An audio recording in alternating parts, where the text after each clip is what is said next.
House managers. Mliendanga ushaga ama pia nyinyi mliambiwa ati muende na boss huko kwao. Hey, by the way, like but sometimes mimi naona ngao maboss nikao wanatubeba tu ufala by the way. Juu imagine ni end month alafu like unaambiwa tu aje. Like kwanza hata uambi wangu. Unaona tu hiyo end month anakuja amebebea watoto ma iPad, 3 iPads, lakini wewe unalipwa kitu equals less than 10k. Lakini mtu kukupea anaona like ana feel like ni anaona like it kama siju like hiyo siju 10k ama 7k 8 9 10 zitakupeleka wapi?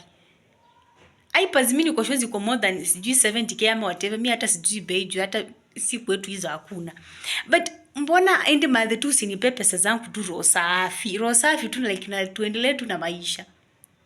Umekuja na 3 iPads, sijui umekuja na budget, sijui umefanya nini. Okay, budget sikatai. Kununulia watoto wako sikatai. But what about mimi mwenye nakufanyia kazi na kuoshea watoto na kupikia, like I do every chore kwa hiyo nyumba yako.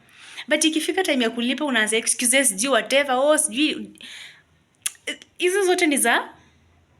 Alafu kimunza anasema ati sijalipa, kwani hizo pesa ulichukua ma iPads unge deduct tu kidogo unipe hizo pesa zangu. Pia mimi niko na watu ushago by the way wananitegemea. Si ati najishughulikia. We.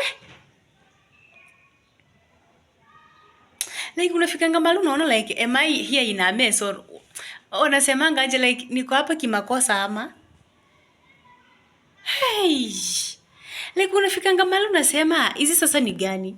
Umejua tu date fulani so inafaa nilipwe date fulani, sasa hizi pesa nikipewa nafanya ABCD.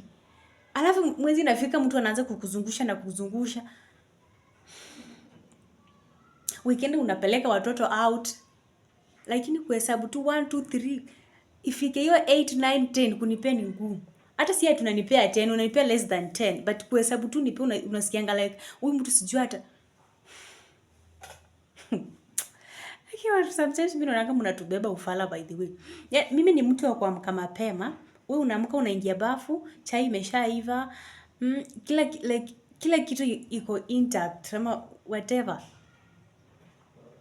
But just counting 1 2 unipe ni ngumu. But pesa zenye unaenda kuspoil nazo familia yako uko nazo. Pesa unaenda kununua ma iPad, ma iPhone uko nazo. Nini huwa shida by the way? Nini unakuanga shida? Alafu hizo tabia za kusemanga ati wakati wa holiday mnaenda na wasichana wa kazi ushago kwenu. Eish.